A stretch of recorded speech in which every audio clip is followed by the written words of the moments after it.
Welcome to the Think Holistic Podcast by Indy Holistic Hub, a show designed to help you on your wellness journey. When you think holistic, you live holistic. Find out more at indyholistichub.com. Now, here's your host, Jennifer Seffrin. Hello. It's a great day to think holistic. And I am super grateful to have Richard Brendan on the show today to inspire just that. I am super fortunate to have had some meaningful moments with Richard through my years with Indy Holistic Hub. One of those was last year as our keynote speaker of our annual event, Wellbeing Fest. And the wonderful news is we're gearing up for our 7th annual Holistic Hub Wellbeing Fest. It is sponsored by Health and Wellness of Carmel, and I hope you might join us. It's a beautiful day. We will be downtown on Sunday, November 13th at the gorgeous Biltwell Event Center, downtown Indianapolis. So without further ado, I would love to introduce everyone to Richard Brendan. Richard, through his keynotes, workshops, coaching, and media, he is recognized as an expert on human relations and an influential speaker on personal and social transformation. He is known and loved for his visionary creativity, fiery passion, and heartfelt communication skills, which I know you'll feel today. In a big nutshell, he loves bringing love into action. So, Richard, thank you dearly for being here with me. Jen, I am so honored to be part of your first podcast. I remember when you launched and birthed Indy Holistic Hub. I watched it through the years grow and develop and reach so many people. Like you said, I was part of the summit last year. Can't say enough about the summit. That was huge last year. It's going to even be bigger this year. But now you've got your podcast. So this is exciting for me, and I'm excited for you. Thank you, thank you, thank you. I am as well. I had a vision for this, and now it's coming into fruition. So yes. Thank you. And thank you for all that you've done in our community, here for our local community and the world around. You've done so many things to inspire people around well-being, conscious living, spirituality, all kinds of topics. Why don't you share a little bit with everyone what your purpose and passion is through the work that you do? Well, thank you. The common thread, I think, through everything that I've done in the city, and I've probably like you, I've always had a passion to want to make a difference in people's lives, to want to see the earth improve, to want to see people start loving one another. And so I've always had a passion for social justice, the environment, things like that. But having also been a life purpose coach, I would define my purpose as inspiring hearts and minds, or to inspire the fire that burns within people, because everybody has that fire. It might feel like a slow, low ember. For some, like you, it's a full roar. You know what it is, and baby, you're doing it. You're getting it out there. But that's my heart's desire, is to inspire people, to awaken that, to have a greater sense of life and love and even service, because life is short and life is precious. It's fragile. And so we need to make the most of it. Amen. I feel myself emotional with you saying that. It's true. I'd say I look forward to seeing what I get to see while I'm on this earth through these efforts, and I think this is why community is so important. It takes all of us to have that connection and the bond so that we can keep our fire lit. And yes. We all have our moments. And so to be able to have the place to go to be refueled, I think is very important. And that's why I wanted to do this Think Holistic podcast, is to keep inspiring people on their paths. Absolutely. Well, and also the joy we share is you're using media to do that, besides the speaking, the workshops, things that you've done in the past. And I'm bringing that up because when people get in touch with their purpose And then they start blending that passion with also creativity. One of the things we trademarked when I had JourneysFire nonprofit was the term social change artist, because I was always into social change, but I didn't always like to use the term activist. A lot of people get turned off by that. And then I thought, what about artists in their own unique way, doing their own thing? Because that's what you've been doing with Indy Holistic Hub. And I thought about that because this morning, my coffee cup, which I have with me with coffee, is Arts with a Purpose, Kathy Morris's organization. I'm proud to be a board member of that. But I remember back in the day when Kathy, everyone loves her here in Indianapolis, is such a fine musician. She had a vision for not-for-profit, for bringing other artists together and providing them like for free because funding is coming in. And so I saw that come to fruition. But I think that is so needed because we're all just walking each other home. So supporting one another, which is what the hub is about, but also using that spark of creativity as well. Mm-hmm. So many ways that we fuel ourselves and fuel the creativity and our vision. And I think artist is the perfect way to frame that up because it can look so many different ways. Yeah. You have interviewed and you just completed your radio show that had a long run. You have interviewed so many people on that who are the artists who are creating meaningful change in our world. Share with us maybe one of your two favorite people that you had the privilege of interviewing as you had your radio show. Well, I thank you. I'd be happy to. As a matter of fact, I ended the show a couple months ago after 20 years and 3 months being on WICR. And then, of course, also on the internet. So it was a long time.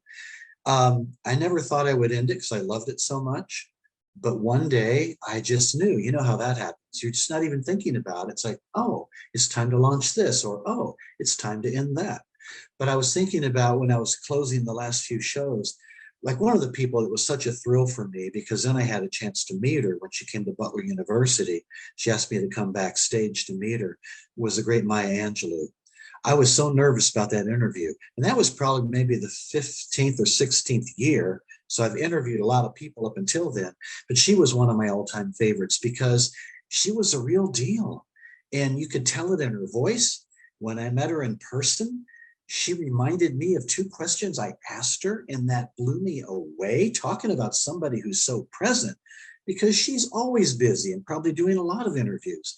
But that really impressed me. But just her take on love, because we talked a lot about love, really melted my heart. My very first interview, though, I guess will always be special. A lot of people don't know who he is unless you're into eating well and things like that, was John Robbins. John Robbins was instrumental in my life with the book he had wrote and had published. I think PBS did a special on it, Diet for a New America. He probably single-handedly created more vegetarians and vegans than anyone else in the world. Now he and Ocean, and I brought Ocean to Indianapolis, his son, they have a thing called the Food Revolution, which is really cool.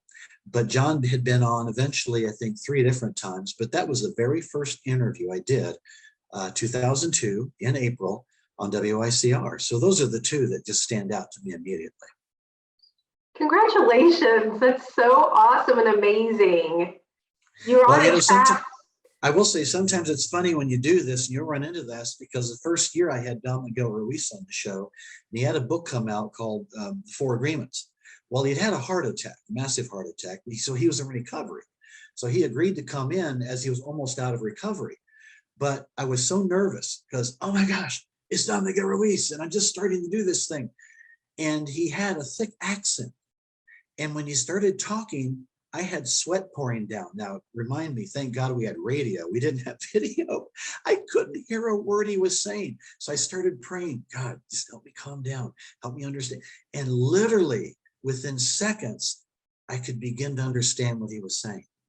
And I'll always remember that because of that. So you never know when you do these kind of things. Right. Oh, so the ability to go with the ebb and the flow and to provide people grace when they're having to go with the ebb and the flow of what is. So important. Exactly. You have played many roles and continue to. You are a life purpose coach, you've done a hospice chaplain, you're an author, counseling, other things I'm sure I'm not mentioning. You've worn many hats. What today, you completed the radio show, what today continues to inspire you along your journey, and where do you see yourself heading to next? That's a great question. My answer would be to continue the thread of inspiring the fire that burns within you. I actually believe that's probably the only reason I'm still alive. Because of my hospice work, I've had a lot of patients, but maybe you too. I've also had some friends younger than me die. Maybe it was cancer, maybe it was a brain aneurysm, maybe it was a car wreck, but I live like all I have is today. And so I knew that however old I get to be, I will always want to be able to do that. So the plan is probably end of winter, early spring, I'll finally retire from hospice. I'm still currently doing that. And I'll have my home studio. But I want to relaunch my speaking, keynotes, workshops, and also maybe do some voiceover work that I'm intrigued by. But with a home studio, which I've never needed one because I just have always gone to the radio station, then I can also take some teachings and things like that. So that's going to be the final chapter of my life, just devoting myself into all of that effort. Yeah. But the same inspiration. Happy, beautiful, blessed threading. And I'm so happy I get to thread along with you. We all get to come together and create this beautiful tapestry. And I think an important part of that, you keep reminding me, is the power of the present moment. And the more we can be just precisely present with each other, we can witness that tapestry just unfolding right here, right now. Absolutely. And then seeing where it leads with great curiosity. And well, absolutely. So juicy. Well, isn't that what it's about? It's about awe and wonder. It's about words like rapture. I remember interviewing years ago Leo Buscaglia before he died. He said rapture was one of his favorite words. But I get that now. I mean, I don't really set goals. Probably like you, I have intentions. And then I put attention on the intentions. And then, as Wayne Dyer would say, in God's timing and God's way, or universe's timing, universe's way, it always happens. But it's embracing the mystery of it all. But I just love that. I love the thought of how can I use creativity? I love collaborating. As a matter of fact, getting back to the nonprofit I had and getting back to that coffee mug with Kathy Morris, the first project we did under JourneysFire, it wasn't even my idea. Well, the idea was that Kathy reached out and said, hey, I'm listening to your radio show. I'd never met her before.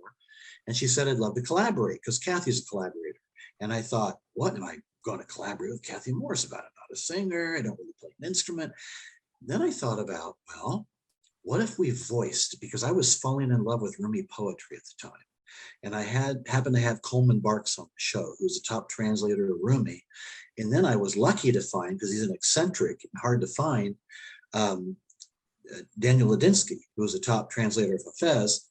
So I said, Kathy, what if you scored original music?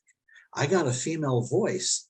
And if I can get the permission from these two authors, we will create an audio CD. So I became an executive producer of a CD with no background in music or anything. Never saw that coming. And we called it Sacred Romance. And we had a local artist say, hey, let me sketch out something that'll be the cover, John Dumont. And he did. And that's how we got to this project together. That's how life has worked for me. I have no idea how some of the things that have happened have happened. Yeah. So I try to get out of the way of myself, right? I know you talk a lot about that too. Just surrendering to that moment and just being open and staying open to the possibilities. Completely, yes, I agree.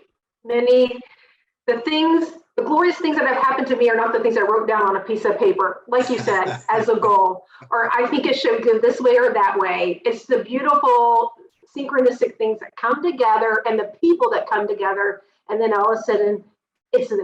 And it's uplifted and it's real for others to enjoy. Absolutely.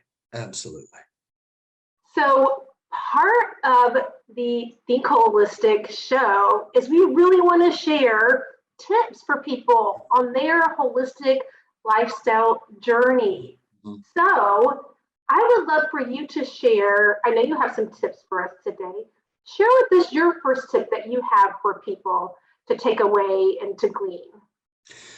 I will share these, but I also want to say something I learned from both Leo and something Marianne Williamson shared. And both of them, in their own way, decades apart, said, you already know everything you need to know. The question is, why aren't you doing it? And that has stuck with me to this day, because what I'm going to share is not like, oh my God, I've never heard of that before, but I think they're key. And the first one is, be kind to yourself. The reason I say that is I've had a lot of guests on the show that I had on a variety of topics. And oftentimes after the interview's over, but we haven't hung up the phone, I would sneak in a last question and I would say, so-and-so,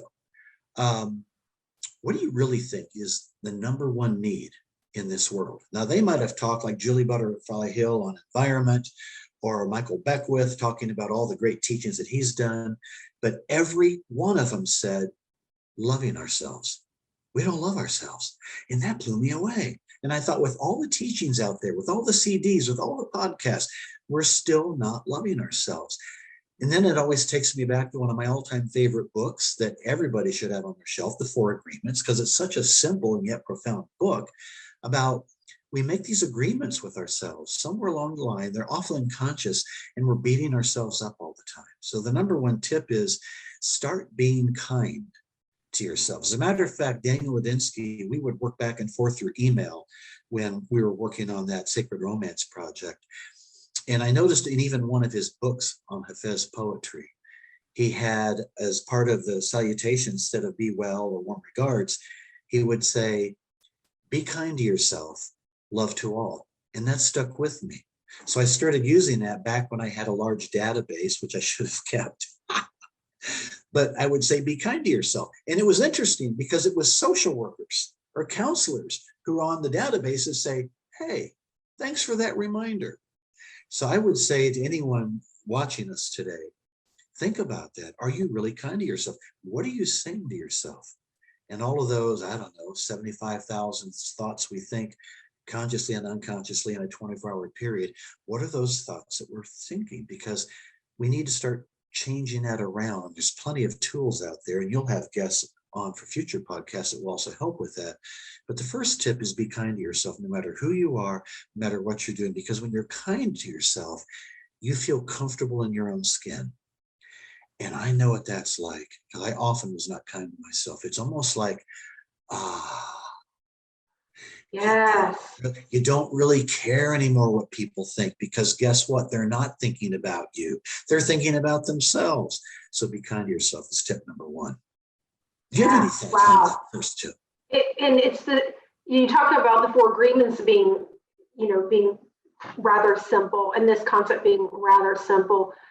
And it takes our continual practice of these simple things where we can really have a deeper understanding of the impact it has on our beingness, and that affects everything around us in the world. So I was just thinking when you were saying that, gosh, if for every put down or negative thing we say about ourselves, we then go and do something to be kind to ourselves, we'd be probably pretty busy people out in the world.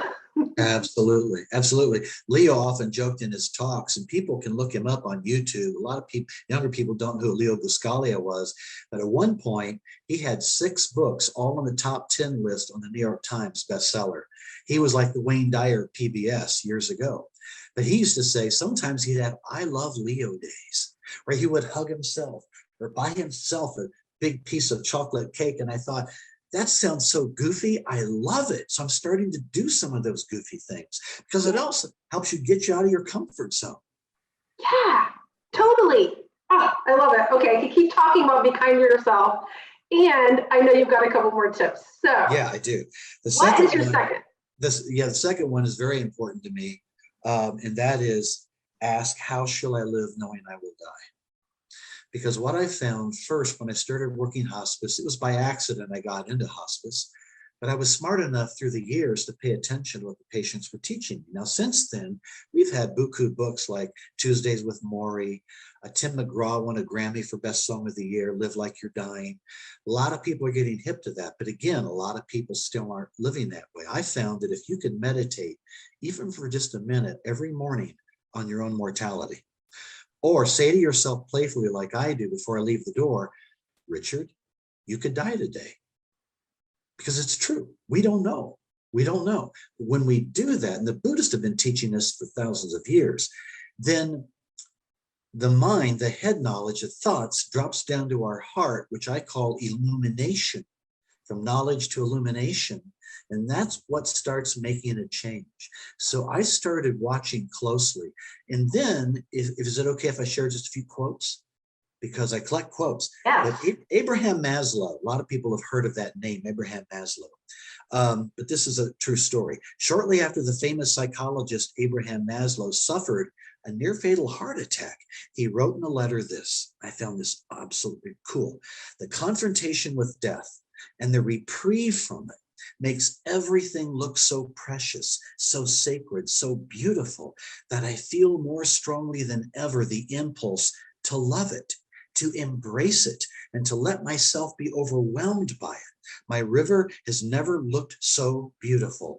Death and its ever-present possibility makes love, passionate love, more possible.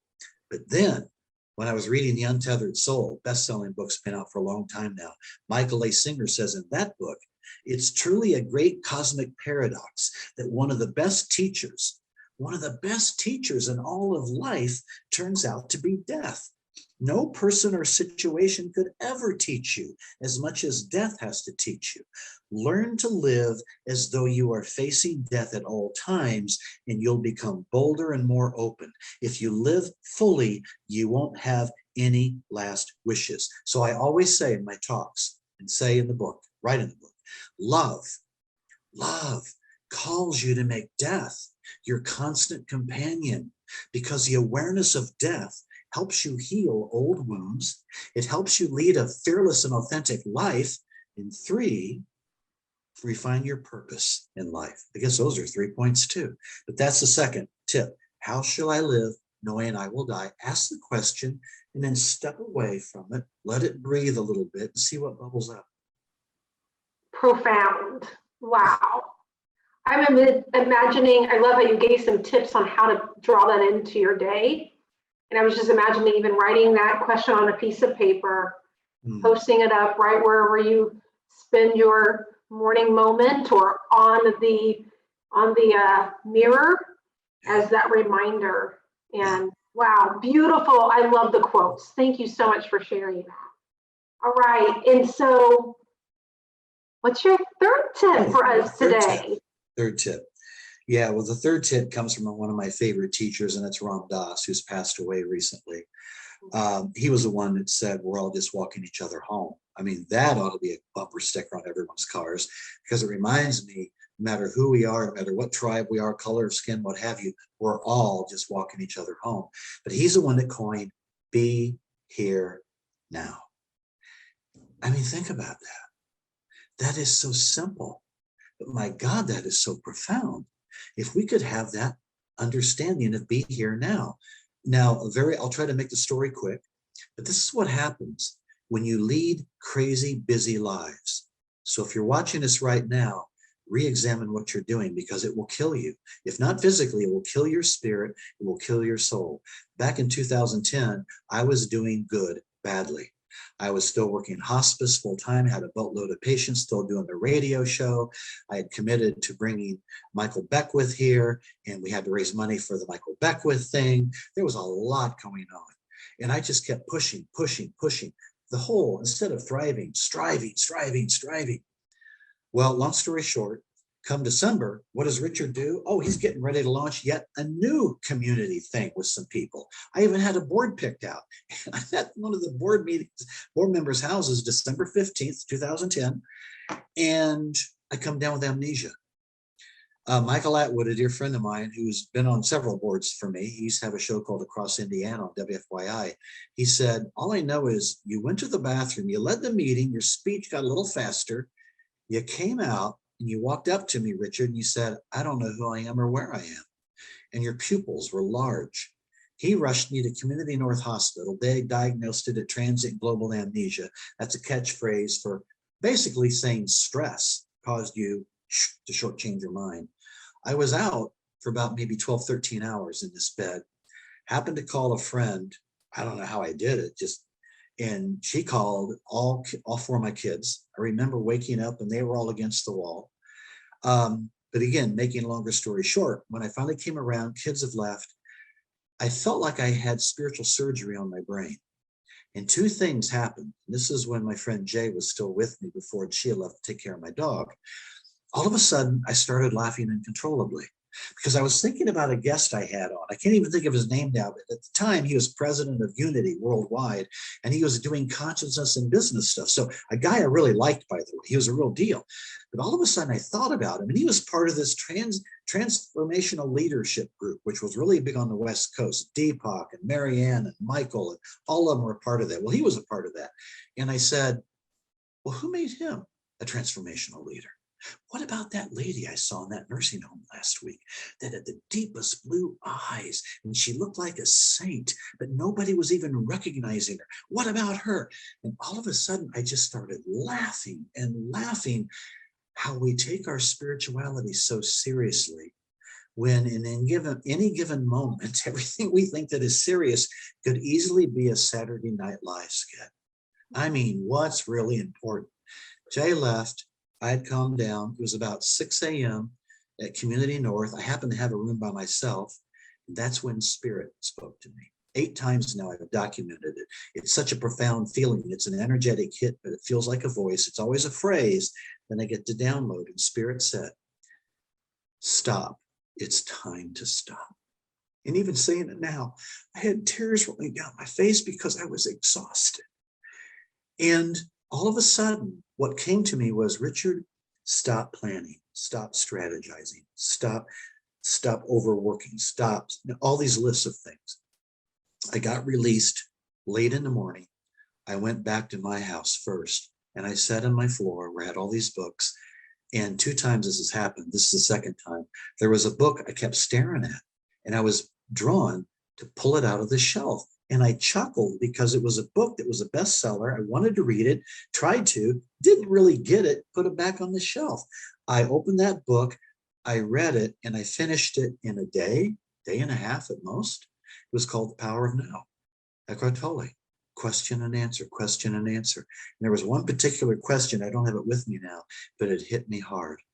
But that's when I started taking that seriously, about calming the mind, really trying to be aware of the blue jay in my backyard that I saw, that, by the way, left a feather for me, which is so excited about. I never would have been excited about that 10 years ago. It's like, I'm more excited about that than other things that I've done.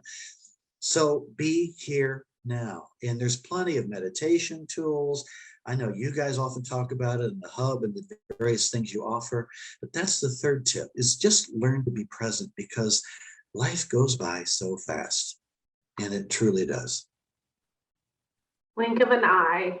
Yeah. I was saying earlier, you reminded me of being powerfully present in the things you were saying, and I wasn't even thinking about. We were foreshadowing one of your tips. And gosh, yeah, for those listening in, to think about what's 1 or 2 things you can just put down for right now. Mm-hmm. And what a story, Richard, that you have of landing in the hospital and not even knowing who you are. Oh, yeah. Well, and actually, and Jim, when you think about it, we're more kind to ourselves when we start asking those deeper questions. How shall I live knowing that I will die? And by being kind to ourselves and asking those deeper questions, we will naturally be more slow in our thinking, in our walking, and we'll pay attention more to the beauty and the miracles that are literally all around us, if we're quiet enough and smart enough to see. Yes.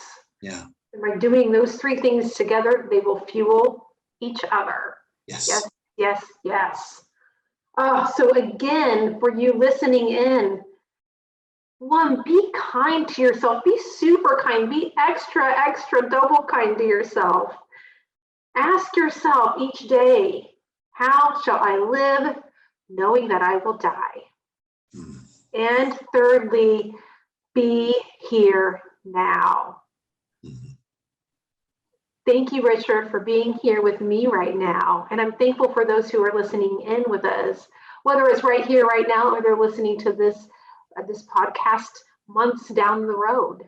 I know they're listening to it at the right time for them. Yeah, absolutely. So you are a quote person. You've already shown that to us today, Richard. I thought it would be lovely for you to share one of your favorite quotes with us before we sign off for the day. Thank you, Jen. And you know what? This quote ties into everything we've talked about. And by the way, the author of this quote, John O'Donohue, he passed away in his sleep just when his last book was getting published at age 53 of a brain aneurysm. Talking about you never know. And he had just had a physical 6 months prior because a friend of mine was his agent, his publicist at the time, Beth Grossman. Here's the quote. I would love to live like a river flows, carried by the surprise of its own unfolding. The surprise. I love the surprise. Yeah. Thank you, Richard, so much for being with me. It's an honor, and I'm super blessed to know you and to have you be part of my journey in this life. I am honored to call you my dear friend, and it's been a joy to be on your podcast with you. I'm excited for you, girl. Thank you. And I invite everyone out there tuning in to follow Richard at www.richardbrendan.net. Think holistic and be well.